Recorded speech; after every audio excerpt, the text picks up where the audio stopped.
안녕하세요. 여러분의 삶에 깊이를 더하는 지혜와 통찰의 시간입니다. 오늘 우리가 함께 나눌 이야기는 누군가의 삶에 깊은 상처를 남기는 관계, 특히 나르시시스트와의 관계에서 나타나는 아주 특징적인 사고방식에 대한 것입니다. 혹시 누군가와의 관계에서 마치 살얼음판을 걷는 듯한 기분을 느껴보신 적이 있나요? 어제는 세상에서 가장 특별한 사람이었다가 오늘은 가장 쓸모없는 사람처럼 취급받는 극단적인 경험 말입니다. 오늘 이야기가 당신 혹은 주변 누군가에게 절실히 필요한 도움이 될 것이라 생각하신다면 이 지혜를 소중한 사람들에게 널리 공유해 주십시오. 당신의 작은 관심과 행동이 누군가의 어두운 터널에 한 줄기 빛이 될 수 있습니다. 우리는 오늘 흑백 논리, 심리학적 용어로는 이분법적 사고에 대해 이야기해 보려 합니다. 이는 나르시시스트적 성향을 가진 사람들의 세계를 이해하는 핵심 열쇠와도 같습니다. 그들의 세상에는 오직 선과 악, 좋음과 나쁨, 내 편과 정만이 존재합니다. 그들에게 회색 지대란 없습니다. 모든 것은 극단적인 두 가지 잣대로만 평가됩니다. 사람은 아군이거나 적군이며 진실 역시 여러 개일 수 없습니다. 오직 자신의 진실만이 유일한 진리입니다. 당신은 그들의 울타리 안에 있거나 혹은 밖에 있거나 둘 중 하나일 뿐입니다.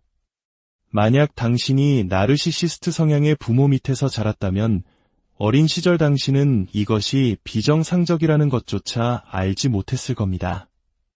흑백 논리나 이분법적 사고 같은 어려운 용어는 몰랐지만 당신의 온몸은 이미 그 세계의 법칙을 체득하고 있었을 겁니다.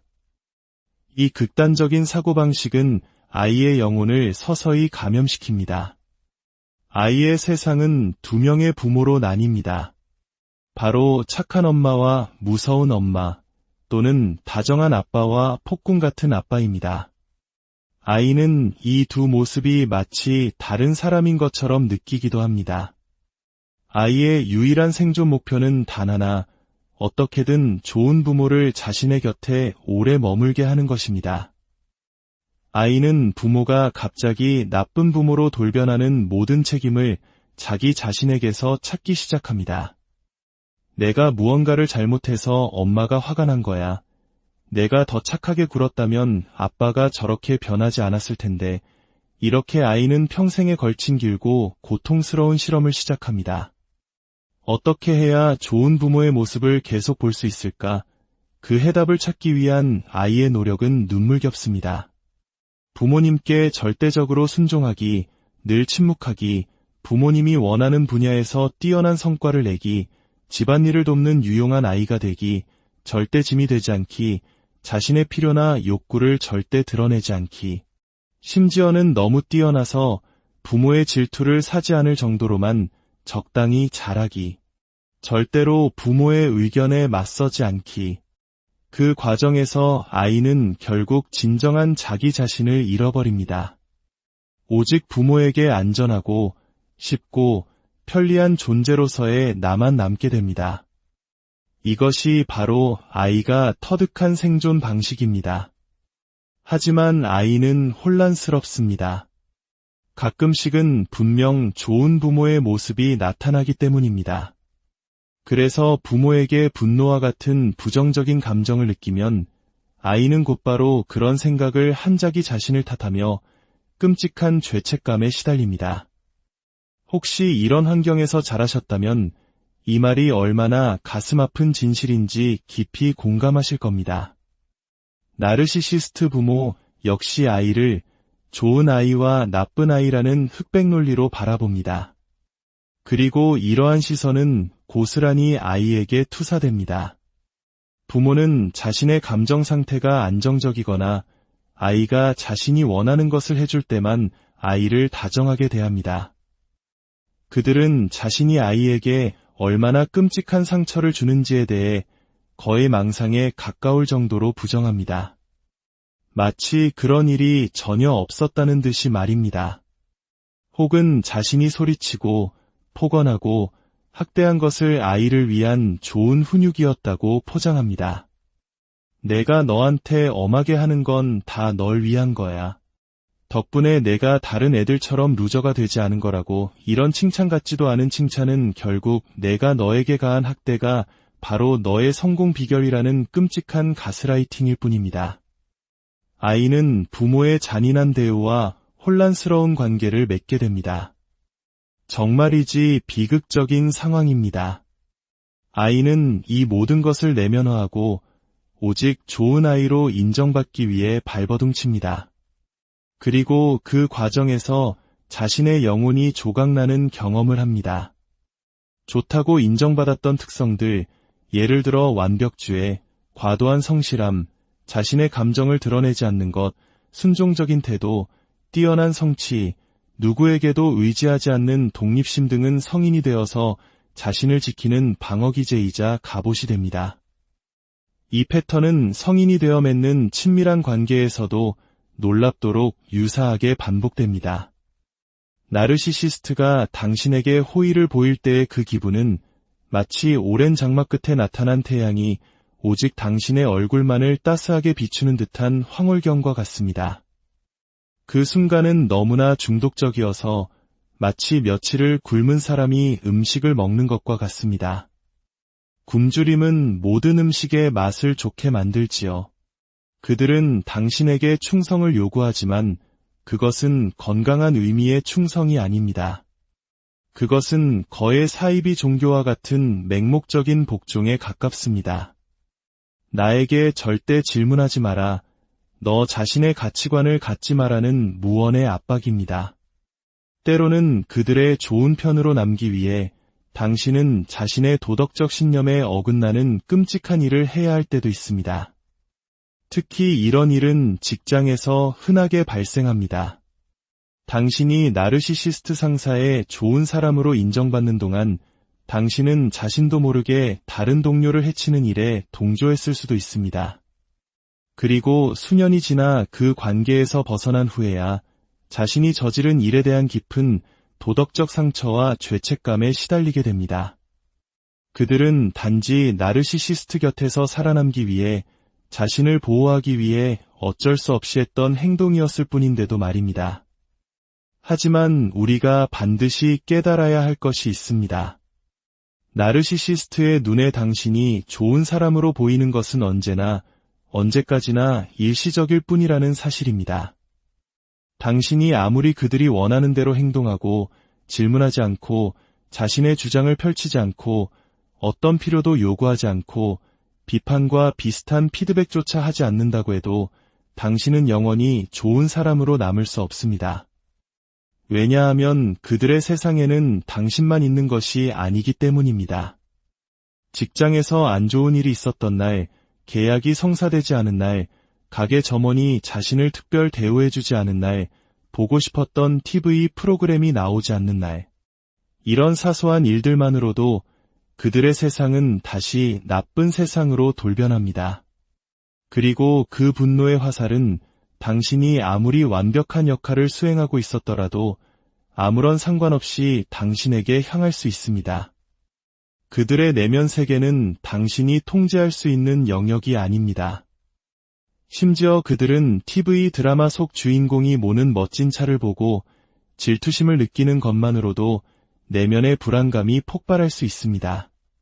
그러면 세상은 다시 불공평하고 끔찍한 곳이 되며 모든 사람이 자신을 괴롭히는 것처럼 느끼게 됩니다. 그들의 흑백 논리는 당신에게만 적용되는 것이 아닙니다. 삶, 세상, 정부, 특정 인물들, 모든 것이 전부 좋거나 아니면 전부 나쁘다는 극단적인 평가를 받습니다. 중간이란 없습니다. 이런 상황에서 당신이 그들을 합리적인 중간지대로 이끌어내려고 대화를 시도하는 것은 안타깝게도 시간과 감정의 낭비일 뿐입니다. 예를 들어 가족 저녁 식사 자리에서 그들이 가족 모임은 항상 최악이야. 모두가 나를 무시해. 라고 폭발할 때 당신이 그래도 좋은 점도 있잖아요. 라고 말하며 이성적인 대화를 시도한다면 당신은 그저 몇 시간 동안 이어질 가스라이팅과 반박, 그리고 결국엔 그들의 분노를 수습하는 역할만 하게 될 것입니다. 그들에게 가족 저녁 식사는 역사상 최고이거나 지상 최악 둘 중 하나일 뿐, 그럭저럭 괜찮은 식사란 존재하지 않습니다. 수많은 사람들이 이런 관계 속에서 그들을 바꿀 수 있을 것이라는 헛된 희망을 품고 수년, 수십 년을 허비합니다. 그들에게 중간이라는 축복받은 세계를 보여줄 수 있다고 믿으면서 말입니다. 이러한 감정의 롤러코스터는 당신의 감정마저 극단으로 몰고 갑니다. 나르시시스트가 기분이 좋을 때 그들은 세상 모든 것이 최고라고 느끼며 주변 사람들도 모두 자신처럼 행복해야 한다고 기대합니다. 만약 그들의 좋은 날에 당신이 힘든 하루를 보냈다면 당신은 순식간에 분위기를 망치는 문제아이자 나쁜 사람이 됩니다. 반대로 그들의 기분이 최악일 때 그들은 절망과 분노에 휩싸입니다. 만약 당신이 그들의 끔찍한 날에 좋은 하루를 보냈다면 당신은 배은망덕하거나 순진하거나 세상 물정 모르는 멍청이가 됩니다. 심한 경우 그들은 세상이 자신을 불행하게 만들기 위해 거대한 음모를 꾸미고 있다는 편집증적인 망상에 빠지기도 합니다. 만약 당신의 상사가 나르시시스트라면 직장은 두 부류로 나뉩니다. 상사에게 절대적으로 충성하며 그의 더러운 일을 처리해주는 신복들과 그 외의 모든 적들입니다. 상사의 기분이 좋을 땐 옆에서 아첨하고 기분이 나쁠 땐 그의 편집증적 망상에 동조해주는 사람들만이 살아남습니다. 합리적인 중간지대를 찾으려 하거나 이사이비 종교와 같은 리더십에 동조하지 않는 사람들은 문제인물로 낙인 찍혀 끔찍한 직장 생활을 견디거나 결국 회사를 그만두게 됩니다. 이것이 바로 나르시시스트가 이끄는 조직이 결국 무너지는 방식입니다. 결국 그곳에는 나르시시스트 리더와 그의 비위를 맞추는 조력자들만 남게 되고 더 이상 의미 있는 성장이나 발전을 이룰 수 없게 됩니다. 이 모든 것이 바로 그 지독한 트라우마 결속을 만들어내는 원동력입니다. 좋음과 나쁨 사이를 오가는 극심한 감정의 동요는 관계의 끈을 더욱 단단하게 만듭니다. 당신은 때때로 좋은 사람으로 대우받았던 그 달콤한 기억 때문에 그 위치에 머물고 싶어 합니다. 내 행동을 조금만 바꾸면 나쁜 사람의 역할에서 벗어나 다시 좋은 사람이 될 수 있을 것이라고 믿게 됩니다. 그리고 이 끝없는 시소게임은 당신을 그 관계의 늪에 더욱 깊이 빠져들게 만듭니다. 하지만 이것은 단순히 당신의 행동을 조율하는 문제가 아닙니다. 이것은 당신 자신을 포기하는 과정입니다. 내가 내 감정을 다시는 말하지 않고 항상 웃고 그를 편하게 해주고 아무것도 요구하지 않으면 그는 나를 좋은 사람이라고 생각하겠지. 이렇게 당신은 진정한 자신일 때가 아니라 가짜 자신일 때만 좋은 사람으로 인정받는 법을 배웁니다. 이것은 너무나 일방적인 삶입니다. 물론 우리 모두는 누군가 우리에게 친절하게 대하고 칭찬해줄 때 기분이 좋습니다. 하지만 건강한 관계에서는 상대방이 나에게 질문을 하거나 내가 원하는 대로 정확하게 행동하지 않는다고 해서 그 사람에 대한 사랑을 멈추지는 않습니다. 친한 친구가 저녁 약속에 한 번 오지 못했다고 해서 그를 평생의 원수처럼 생각하지도 않습니다. 하지만 나르시시스트와의 관계 속에서 우리는 우리 자신마저 이분법적으로 보기 시작합니다. 우리는 우리 내면의 분열을 경험합니다. 좋은 그 사람과 나쁜 그 사람을 분리해서 생각하게 되는 것입니다. 그리고 이것이 트라우마 결속을 더욱 강화합니다. 나는 좋은 그 사람을 사랑해. 나를 힘들게 하는 건 나쁜 그 사람일 뿐이야. 나는 좋은 그 사람이 다시 돌아올 때까지 기다릴 거야. 우리는 그 좋은 모습이 돌아오기를 기다리며 수많은 학대와 고통을 견뎌냅니다. 하지만 우리는 깨달아야 합니다. 그들은 두 사람이 아니라 그 모든 모습이 합쳐진 하나의 통합된 존재라는 것을, 그리고 그들의 행동은 때때로 결코 용납될 수 없으며 그들에게는 공감 능력이 부재하고 이 관계 안에서는 당신의 진정한 자아가 결코 존중받을 수 없다는 사실을 말입니다. 이러한 좋음 나쁨의 이분법적 인식은 사실 매우 유아기적인 사고방식입니다.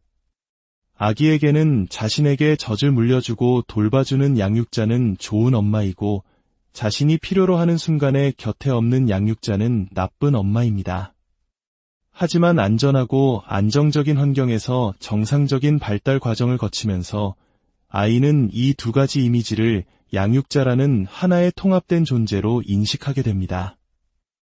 때로는 다른 일을 해야 해서 내 곁에 없을 수도 있다는 현실을 배우게 되는 것이죠. 나르시시스트들은 바로 유아기적 상태에 정신적으로 머물러 있는 것입니다. 당신은 그들에게 젖꼭지나 젖을 물려주는 좋은 엄마이거나 혹은 그들을 거부하는 나쁜 엄마일 뿐입니다. 이런 행동은 아기에게는 지극히 당연하고 사랑스럽지만 다 큰 성인에게서 나타날 때는 황당하고 파괴적입니다.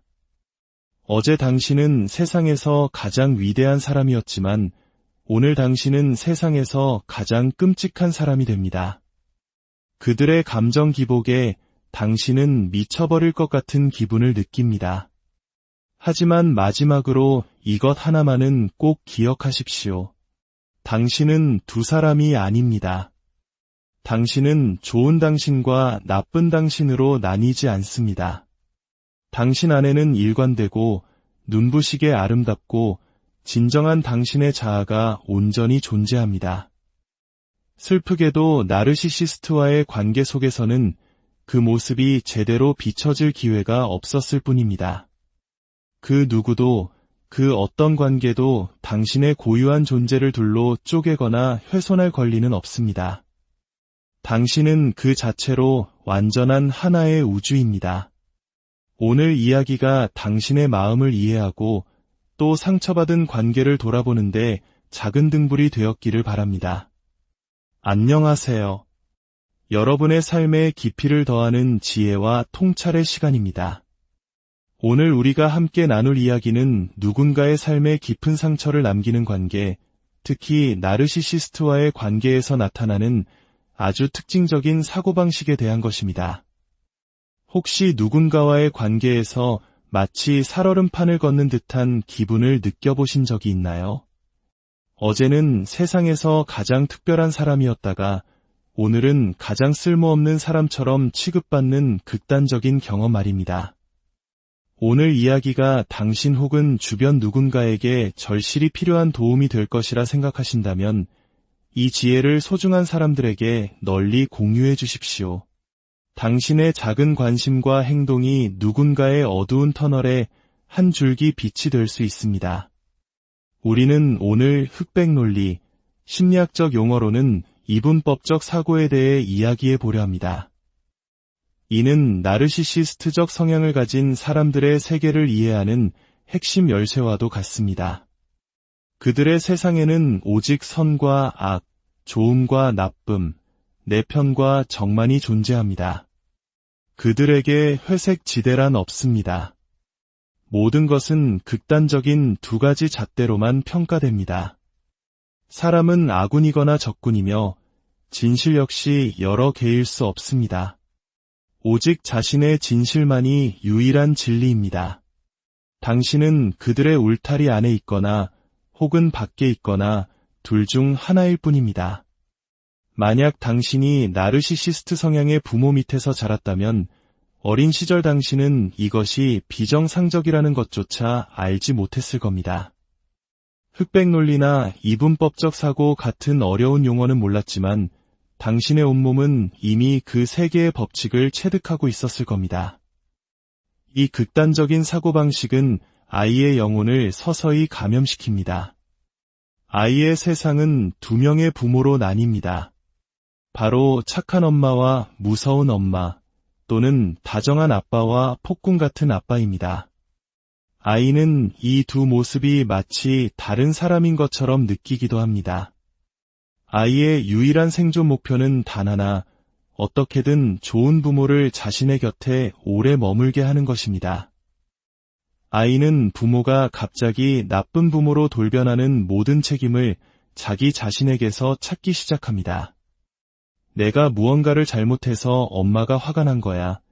내가 더 착하게 굴었다면 아빠가 저렇게 변하지 않았을 텐데, 이렇게 아이는 평생에 걸친 길고 고통스러운 실험을 시작합니다. 어떻게 해야 좋은 부모의 모습을 계속 볼 수 있을까? 그 해답을 찾기 위한 아이의 노력은 눈물겹습니다. 부모님께 절대적으로 순종하기, 늘 침묵하기, 부모님이 원하는 분야에서 뛰어난 성과를 내기, 집안일을 돕는 유용한 아이가 되기, 절대 짐이 되지 않기, 자신의 필요나 욕구를 절대 드러내지 않기, 심지어는 너무 뛰어나서 부모의 질투를 사지 않을 정도로만 적당히 잘하기, 절대로 부모의 의견에 맞서지 않기. 그 과정에서 아이는 결국 진정한 자기 자신을 잃어버립니다. 오직 부모에게 안전하고 쉽고 편리한 존재로서의 나만 남게 됩니다. 이것이 바로 아이가 터득한 생존 방식입니다. 하지만 아이는 혼란스럽습니다. 가끔씩은 분명 좋은 부모의 모습이 나타나기 때문입니다. 그래서 부모에게 분노와 같은 부정적인 감정을 느끼면 아이는 곧바로 그런 생각을 한자기 자신을 탓하며 끔찍한 죄책감에 시달립니다. 혹시 이런 환경에서 자라셨다면 이 말이 얼마나 가슴 아픈 진실인지 깊이 공감하실 겁니다. 나르시시스트 부모 역시 아이를 좋은 아이와 나쁜 아이라는 흑백 논리로 바라봅니다. 그리고 이러한 시선은 고스란히 아이에게 투사됩니다. 부모는 자신의 감정 상태가 안정적이거나 아이가 자신이 원하는 것을 해줄 때만 아이를 다정하게 대합니다. 그들은 자신이 아이에게 얼마나 끔찍한 상처를 주는지에 대해 거의 망상에 가까울 정도로 부정합니다. 마치 그런 일이 전혀 없었다는 듯이 말입니다. 혹은 자신이 소리치고 폭언하고 학대한 것을 아이를 위한 좋은 훈육이었다고 포장합니다. 내가 너한테 엄하게 하는 건 다 널 위한 거야. 덕분에 내가 다른 애들처럼 루저가 되지 않은 거라고. 이런 칭찬 같지도 않은 칭찬은 결국 내가 너에게 가한 학대가 바로 너의 성공 비결이라는 끔찍한 가스라이팅일 뿐입니다. 아이는 부모의 잔인한 대우와 혼란스러운 관계를 맺게 됩니다. 정말이지 비극적인 상황입니다. 아이는 이 모든 것을 내면화하고 오직 좋은 아이로 인정받기 위해 발버둥칩니다. 그리고 그 과정에서 자신의 영혼이 조각나는 경험을 합니다. 좋다고 인정받았던 특성들, 예를 들어 완벽주의, 과도한 성실함, 자신의 감정을 드러내지 않는 것, 순종적인 태도, 뛰어난 성취, 누구에게도 의지하지 않는 독립심 등은 성인이 되어서 자신을 지키는 방어기제이자 갑옷이 됩니다. 이 패턴은 성인이 되어 맺는 친밀한 관계에서도 놀랍도록 유사하게 반복됩니다. 나르시시스트가 당신에게 호의를 보일 때의 그 기분은 마치 오랜 장마 끝에 나타난 태양이 오직 당신의 얼굴만을 따스하게 비추는 듯한 황홀경과 같습니다.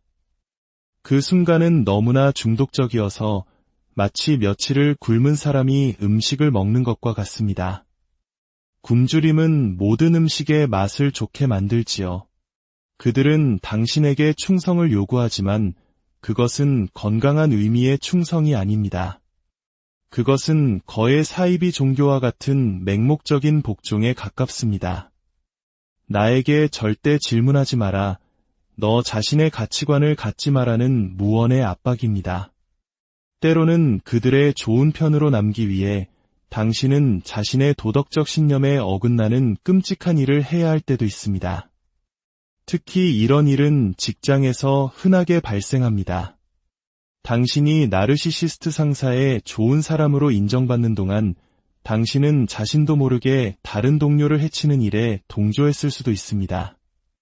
그리고 수년이 지나 그 관계에서 벗어난 후에야 자신이 저지른 일에 대한 깊은 도덕적 상처와 죄책감에 시달리게 됩니다.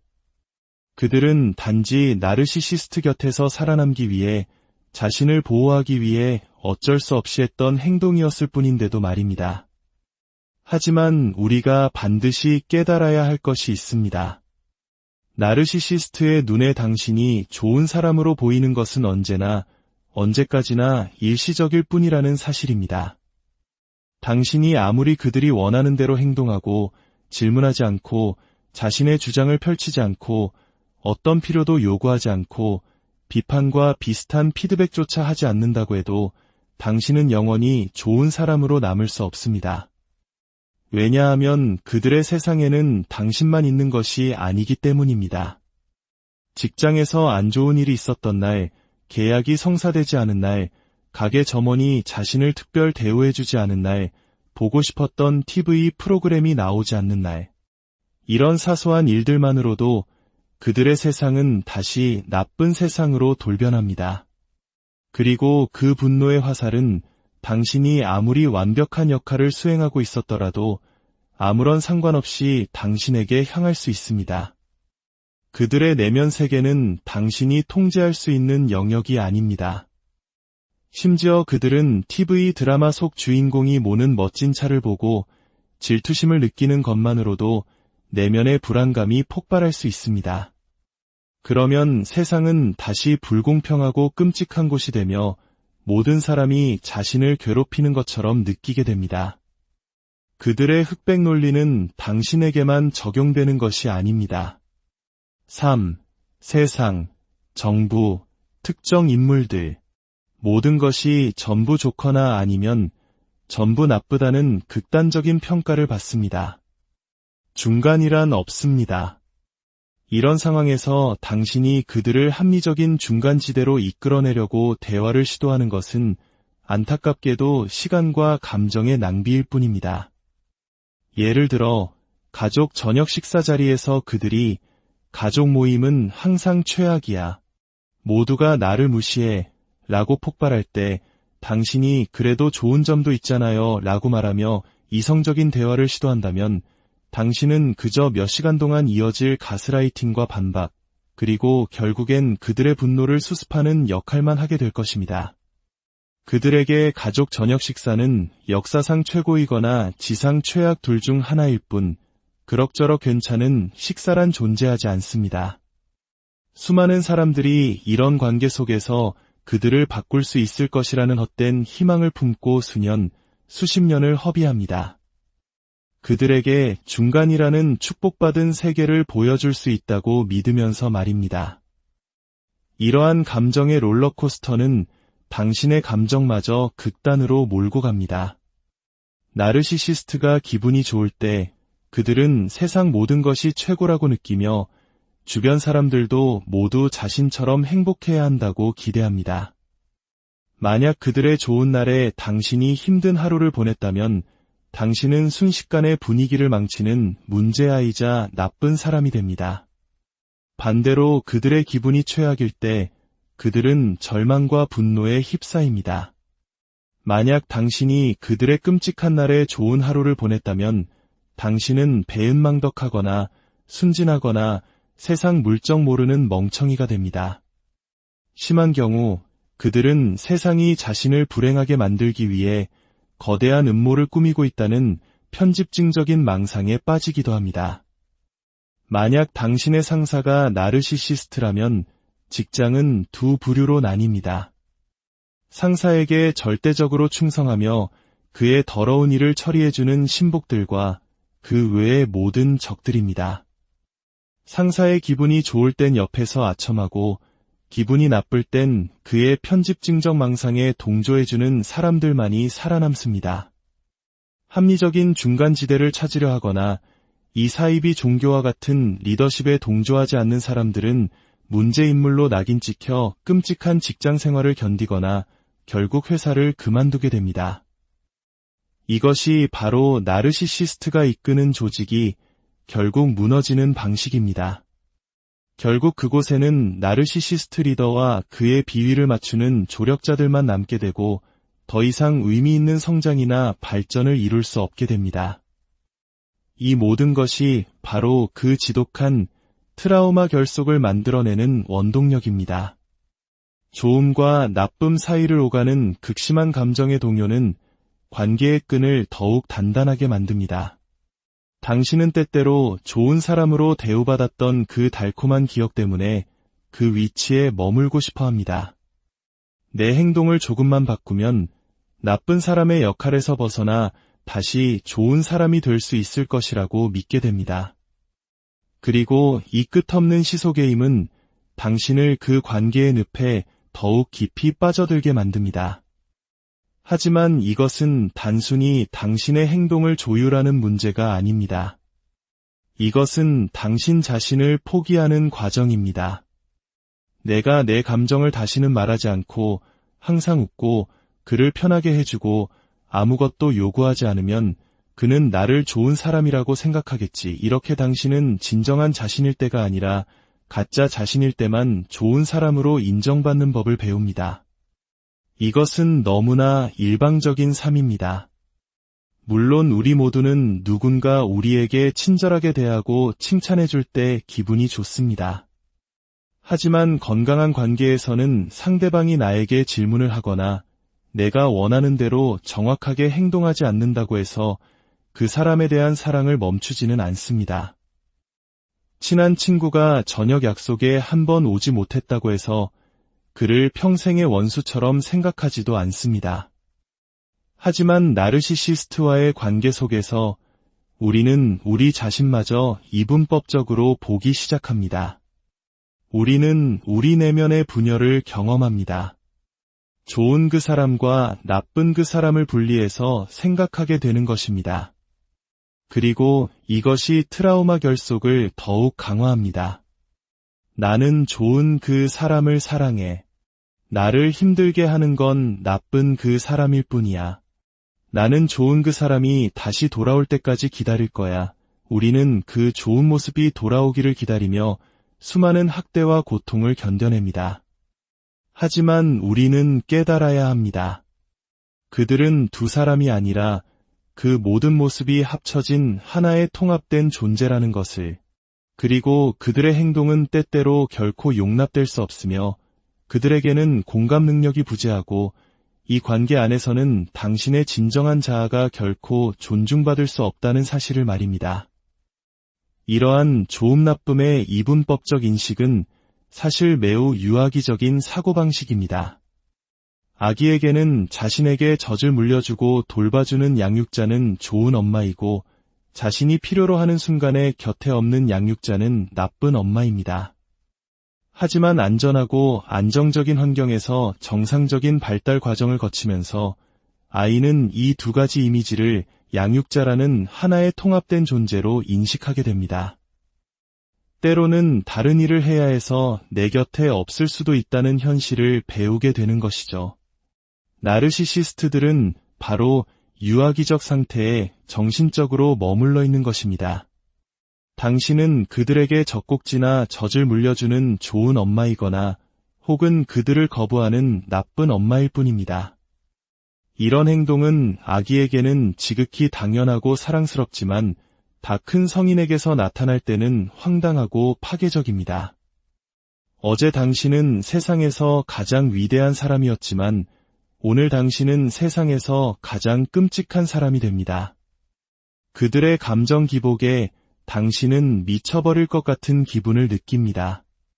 하지만 마지막으로 이것 하나만은 꼭 기억하십시오. 당신은 두 사람이 아닙니다. 당신은 좋은 당신과 나쁜 당신으로 나뉘지 않습니다. 당신 안에는 일관되고 눈부시게 아름답고 진정한 당신의 자아가 온전히 존재합니다. 슬프게도 나르시시스트와의 관계 속에서는 그 모습이 제대로 비춰질 기회가 없었을 뿐입니다. 그 누구도, 그 어떤 관계도 당신의 고유한 존재를 둘로 쪼개거나 훼손할 권리는 없습니다. 당신은 그 자체로 완전한 하나의 우주입니다. 오늘 이야기가 당신의 마음을 이해하고 또 상처받은 관계를 돌아보는데 작은 등불이 되었기를 바랍니다. 안녕하세요. 여러분의 삶에 깊이를 더하는 지혜와 통찰의 시간입니다. 오늘 우리가 함께 나눌 이야기는 누군가의 삶에 깊은 상처를 남기는 관계, 특히 나르시시스트와의 관계에서 나타나는 아주 특징적인 사고방식에 대한 것입니다. 혹시 누군가와의 관계에서 마치 살얼음판을 걷는 듯한 기분을 느껴보신 적이 있나요? 어제는 세상에서 가장 특별한 사람이었다가 오늘은 가장 쓸모없는 사람처럼 취급받는 극단적인 경험 말입니다. 오늘 이야기가 당신 혹은 주변 누군가에게 절실히 필요한 도움이 될 것이라 생각하신다면 이 지혜를 소중한 사람들에게 널리 공유해 주십시오. 당신의 작은 관심과 행동이 누군가의 어두운 터널에 한 줄기 빛이 될 수 있습니다. 우리는 오늘 흑백 논리, 심리학적 용어로는 이분법적 사고에 대해 이야기해 보려 합니다. 이는 나르시시스트적 성향을 가진 사람들의 세계를 이해하는 핵심 열쇠와도 같습니다. 그들의 세상에는 오직 선과 악, 좋음과 나쁨, 내 편과 정만이 존재합니다. 그들에게 회색 지대란 없습니다. 모든 것은 극단적인 두 가지 잣대로만 평가됩니다. 사람은 아군이거나 적군이며 진실 역시 여러 개일 수 없습니다. 오직 자신의 진실만이 유일한 진리입니다. 당신은 그들의 울타리 안에 있거나 혹은 밖에 있거나 둘 중 하나일 뿐입니다. 만약 당신이 나르시시스트 성향의 부모 밑에서 자랐다면 어린 시절 당신은 이것이 비정상적이라는 것조차 알지 못했을 겁니다.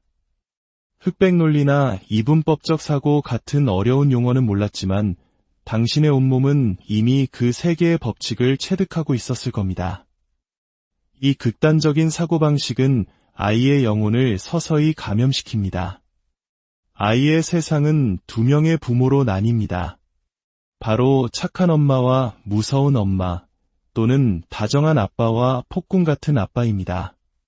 아이는 이 두 모습이 마치 다른 사람인 것처럼 느끼기도 합니다. 아이의 유일한 생존 목표는 단 하나, 어떻게든 좋은 부모를 자신의 곁에 오래 머물게 하는 것입니다. 아이는 부모가 갑자기 나쁜 부모로 돌변하는 모든 책임을 자기 자신에게서 찾기 시작합니다. 내가 무언가를 잘못해서 엄마가 화가 난 거야. 내가 더 착하게 굴었다면 아빠가 저렇게 변하지 않았을 텐데, 이렇게 아이는 평생에 걸친 길고 고통스러운 실험을 시작합니다. 어떻게 해야 좋은 부모의 모습을 계속 볼 수 있을까? 그 해답을 찾기 위한 아이의 노력은 눈물겹습니다. 부모님께 절대적으로 순종하기, 늘 침묵하기, 부모님이 원하는 분야에서 뛰어난 성과를 내기, 집안일을 돕는 유용한 아이가 되기, 절대 짐이 되지 않기, 자신의 필요나 욕구를 절대 드러내지 않기, 심지어는 너무 뛰어나서 부모의 질투를 사지 않을 정도로만 적당히 잘하기, 절대로 부모의 의견에 맞서지 않기. 그 과정에서 아이는 결국 진정한 자기 자신을 잃어버립니다.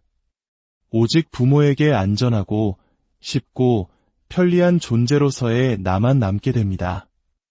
이것이 바로 아이가 터득한 생존 방식입니다. 하지만 아이는 혼란스럽습니다. 가끔씩은 분명 좋은 부모의 모습이 나타나기 때문입니다. 그래서 부모에게 분노와 같은 부정적인 감정을 느끼면 아이는 곧바로 그런 생각을 한자기 자신을 탓하며 끔찍한 죄책감에 시달립니다. 혹시 이런 환경에서 자라셨다면 이 말이 얼마나 가슴 아픈 진실인지 깊이 공감하실 겁니다. 나르시시스트 부모 역시 아이를 좋은 아이와 나쁜 아이라는 흑백 논리로 바라봅니다. 그리고 이러한 시선은 고스란히 아이에게 투사됩니다. 부모는 자신의 감정 상태가 안정적이거나 아이가 자신이 원하는 것을 해줄 때만 아이를 다정하게 대합니다. 그들은 자신이 아이에게 얼마나 끔찍한 상처를 주는지에 대해 거의 망상에 가까울 정도로 부정합니다. 마치 그런 일이 전혀 없었다는 듯이 말입니다. 혹은 자신이 소리치고 폭언하고 학대한 것을 아이를 위한 좋은 훈육이었다고 포장합니다. 내가 너한테 엄하게 하는 건 다 널 위한 거야. 덕분에 내가 다른 애들처럼 루저가 되지 않은 거라고. 이런 칭찬 같지도 않은 칭찬은 결국 내가 너에게 가한 학대가 바로 너의 성공 비결이라는 끔찍한 가스라이팅일 뿐입니다. 아이는 부모의 잔인한 대우와 혼란스러운 관계를 맺게 됩니다. 정말이지 비극적인 상황입니다. 아이는 이 모든 것을 내면화하고 오직 좋은 아이로 인정받기 위해 발버둥칩니다. 그리고 그 과정에서 자신의 영혼이 조각나는 경험을 합니다. 좋다고 인정받았던 특성들, 예를 들어 완벽주의, 과도한 성실함, 자신의 감정을 드러내지 않는 것, 순종적인 태도, 뛰어난 성취, 누구에게도 의지하지 않는 독립심 등은 성인이 되어서 자신을 지키는 방어기제이자 갑옷이 됩니다.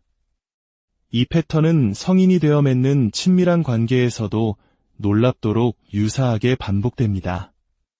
나르시시스트가 당신에게 호의를 보일 때의 그 기분은 마치 오랜 장마 끝에 나타난 태양이 오직 당신의 얼굴만을 따스하게 비추는 듯한 황홀경과 같습니다. 그 순간은 너무나 중독적이어서 마치 며칠을 굶은 사람이 음식을 먹는 것과 같습니다. 굶주림은 모든 음식의 맛을 좋게 만들지요. 그들은 당신에게 충성을 요구하지만 그것은 건강한 의미의 충성이 아닙니다.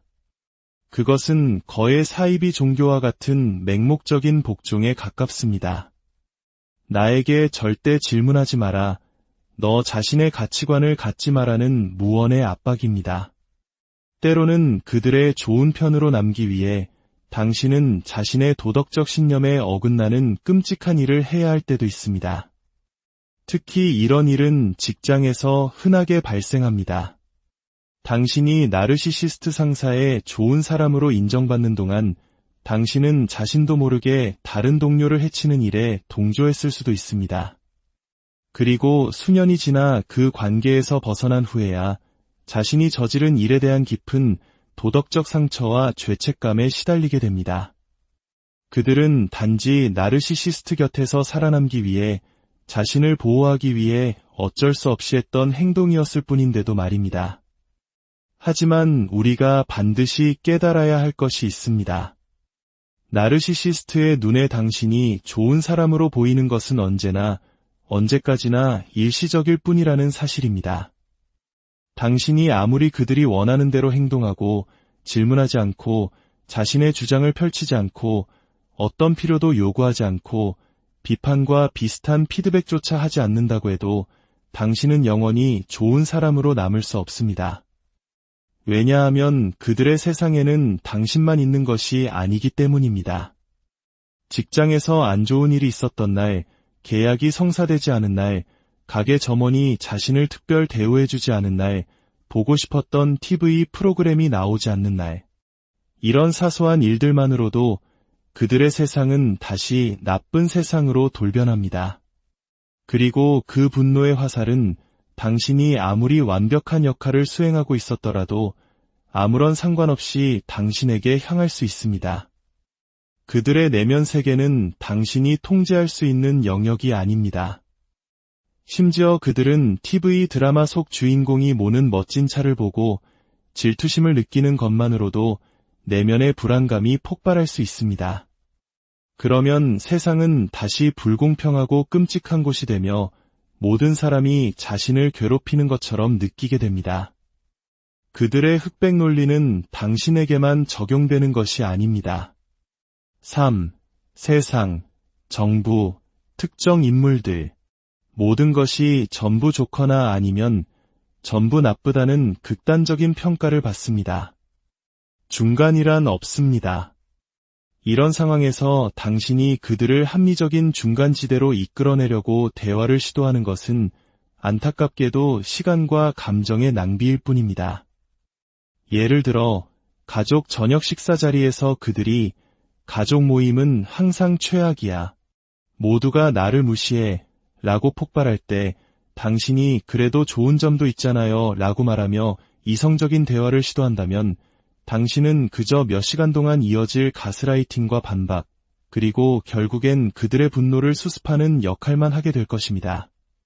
그들에게 가족 저녁 식사는 역사상 최고이거나 지상 최악 둘 중 하나일 뿐, 그럭저럭 괜찮은 식사란 존재하지 않습니다. 수많은 사람들이 이런 관계 속에서 그들을 바꿀 수 있을 것이라는 헛된 희망을 품고 수년, 수십 년을 허비합니다. 그들에게 중간이라는 축복받은 세계를 보여줄 수 있다고 믿으면서 말입니다. 이러한 감정의 롤러코스터는 당신의 감정마저 극단으로 몰고 갑니다. 나르시시스트가 기분이 좋을 때 그들은 세상 모든 것이 최고라고 느끼며 주변 사람들도 모두 자신처럼 행복해야 한다고 기대합니다. 만약 그들의 좋은 날에 당신이 힘든 하루를 보냈다면 당신은 순식간에 분위기를 망치는 문제아이자 나쁜 사람이 됩니다. 반대로 그들의 기분이 최악일 때 그들은 절망과 분노에 휩싸입니다. 만약 당신이 그들의 끔찍한 날에 좋은 하루를 보냈다면 당신은 배은망덕하거나 순진하거나 세상 물정 모르는 멍청이가 됩니다. 심한 경우 그들은 세상이 자신을 불행하게 만들기 위해 거대한 음모를 꾸미고 있다는 편집증적인 망상에 빠지기도 합니다. 만약 당신의 상사가 나르시시스트라면 직장은 두 부류로 나뉩니다. 상사에게 절대적으로 충성하며 그의 더러운 일을 처리해주는 신복들과 그 외의 모든 적들입니다. 상사의 기분이 좋을 땐 옆에서 아첨하고 기분이 나쁠 땐 그의 편집증적 망상에 동조해주는 사람들만이 살아남습니다. 합리적인 중간지대를 찾으려 하거나 이사이비 종교와 같은 리더십에 동조하지 않는 사람들은 문제인물로 낙인 찍혀 끔찍한 직장 생활을 견디거나 결국 회사를 그만두게 됩니다. 이것이 바로 나르시시스트가 이끄는 조직이 결국 무너지는 방식입니다. 결국 그곳에는 나르시시스트 리더와 그의 비위를 맞추는 조력자들만 남게 되고 더 이상 의미 있는 성장이나 발전을 이룰 수 없게 됩니다. 이 모든 것이 바로 그 지독한 트라우마 결속을 만들어내는 원동력입니다. 좋음과 나쁨 사이를 오가는 극심한 감정의 동요는 관계의 끈을 더욱 단단하게 만듭니다. 당신은 때때로 좋은 사람으로 대우받았던 그 달콤한 기억 때문에 그 위치에 머물고 싶어 합니다. 내 행동을 조금만 바꾸면 나쁜 사람의 역할에서 벗어나 다시 좋은 사람이 될 수 있을 것이라고 믿게 됩니다. 그리고 이 끝없는 시소게임은 당신을 그 관계의 늪에 더욱 깊이 빠져들게 만듭니다. 하지만 이것은 단순히 당신의 행동을 조율하는 문제가 아닙니다. 이것은 당신 자신을 포기하는 과정입니다. 내가 내 감정을 다시는 말하지 않고 항상 웃고 그를 편하게 해주고 아무것도 요구하지 않으면 그는 나를 좋은 사람이라고 생각하겠지. 이렇게 당신은 진정한 자신일 때가 아니라 가짜 자신일 때만 좋은 사람으로 인정받는 법을 배웁니다. 이것은 너무나 일방적인 삶입니다.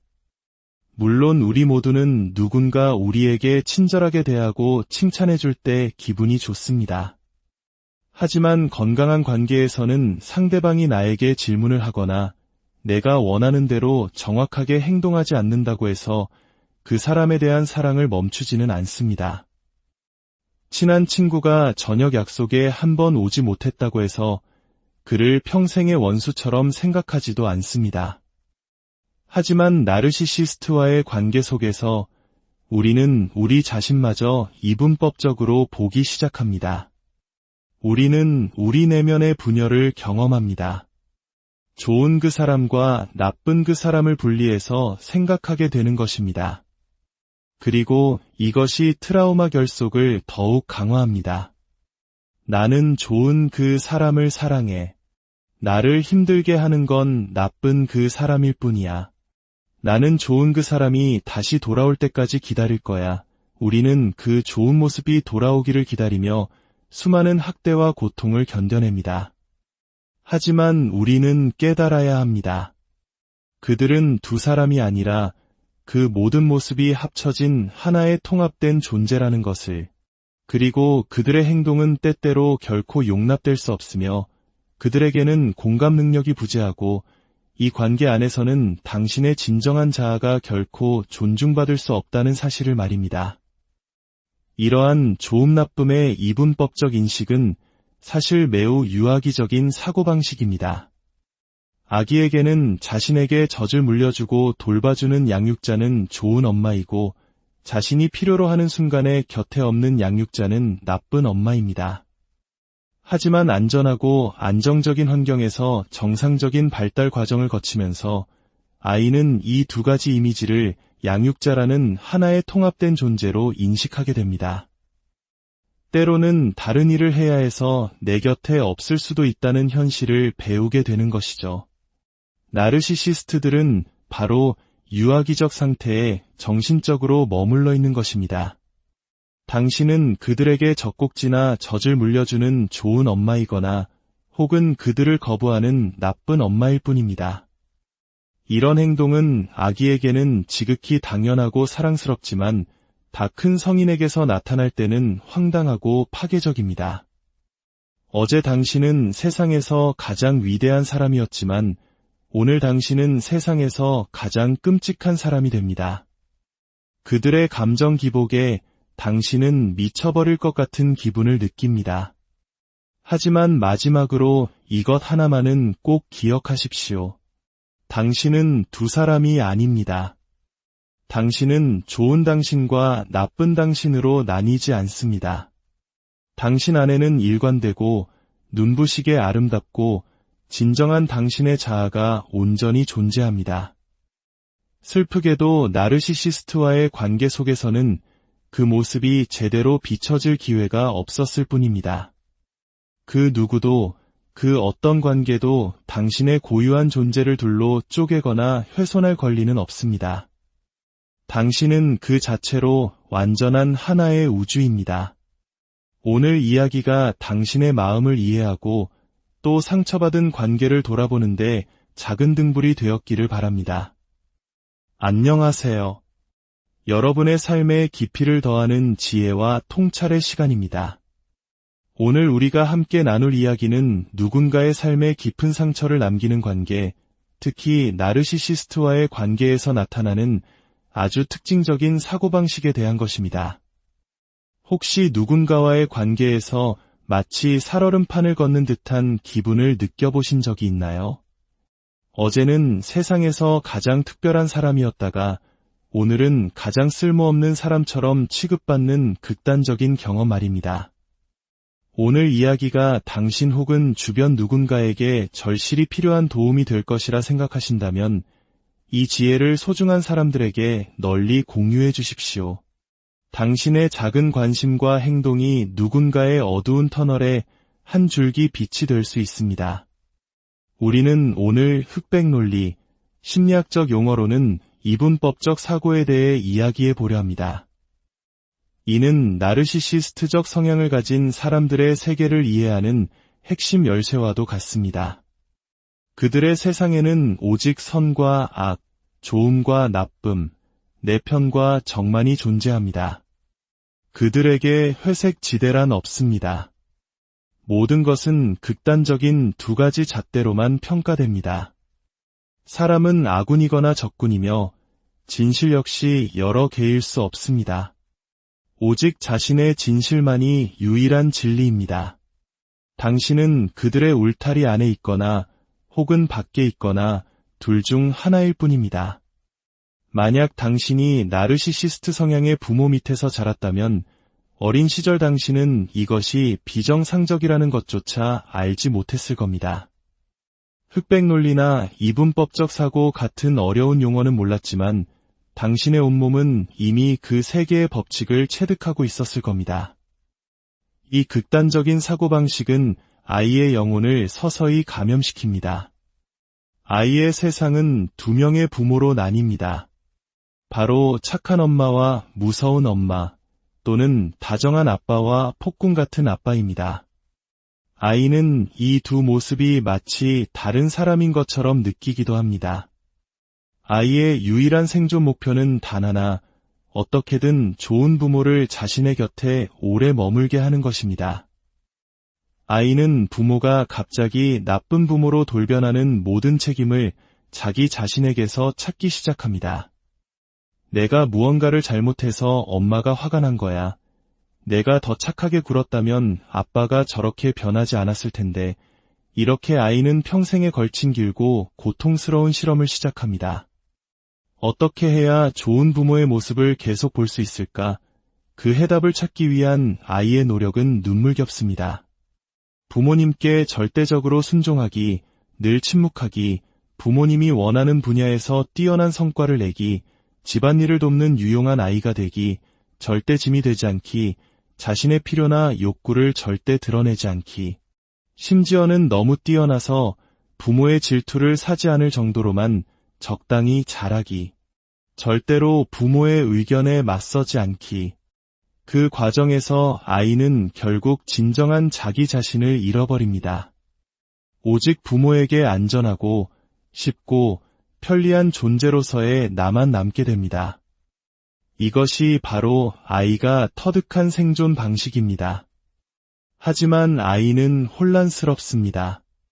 가끔씩은 분명 좋은 부모의 모습이 나타나기 때문입니다. 그래서 부모에게 분노와 같은 부정적인 감정을 느끼면 아이는 곧바로 그런 생각을 한자기 자신을 탓하며 끔찍한 죄책감에 시달립니다. 혹시 이런 환경에서 자라셨다면 이 말이 얼마나 가슴 아픈 진실인지 깊이 공감하실 겁니다. 나르시시스트 부모 역시 아이를 좋은 아이와 나쁜 아이라는 흑백 논리로 바라봅니다. 그리고 이러한 시선은 고스란히 아이에게 투사됩니다. 부모는 자신의 감정 상태가 안정적이거나 아이가 자신이 원하는 것을 해줄 때만 아이를 다정하게 대합니다. 그들은 자신이 아이에게 얼마나 끔찍한 상처를 주는지에 대해 거의 망상에 가까울 정도로 부정합니다. 마치 그런 일이 전혀 없었다는 듯이 말입니다. 혹은 자신이 소리치고 폭언하고 학대한 것을 아이를 위한 좋은 훈육이었다고 포장합니다. 내가 너한테 엄하게 하는 건 다 널 위한 거야. 덕분에 내가 다른 애들처럼 루저가 되지 않은 거라고. 이런 칭찬 같지도 않은 칭찬은 결국 내가 너에게 가한 학대가 바로 너의 성공 비결이라는 끔찍한 가스라이팅일 뿐입니다. 아이는 부모의 잔인한 대우와 혼란스러운 관계를 맺게 됩니다. 정말이지 비극적인 상황입니다. 아이는 이 모든 것을 내면화하고 오직 좋은 아이로 인정받기 위해 발버둥칩니다. 그리고 그 과정에서 자신의 영혼이 조각나는 경험을 합니다.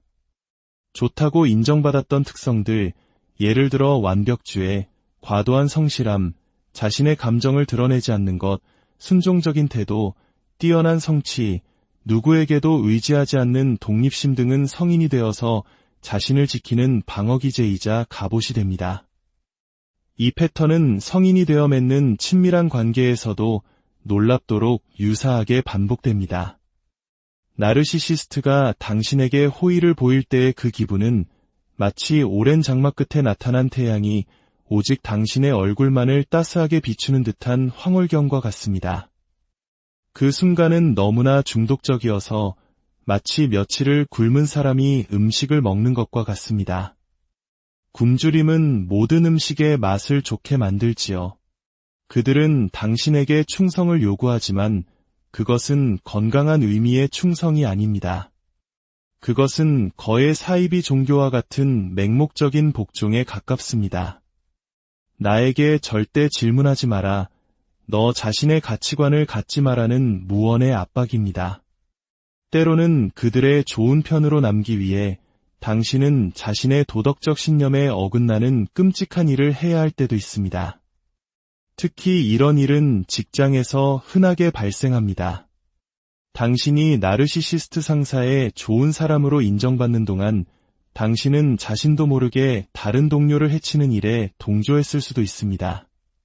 그리고 수년이 지나 그 관계에서 벗어난 후에야 자신이 저지른 일에 대한 깊은 도덕적 상처와 죄책감에 시달리게 됩니다. 그들은 단지 나르시시스트 곁에서 살아남기 위해 자신을 보호하기 위해 어쩔 수 없이 했던 행동이었을 뿐인데도 말입니다. 하지만 우리가 반드시 깨달아야 할 것이 있습니다. 나르시시스트의 눈에 당신이 좋은 사람으로 보이는 것은 언제까지나 일시적일 뿐이라는 사실입니다.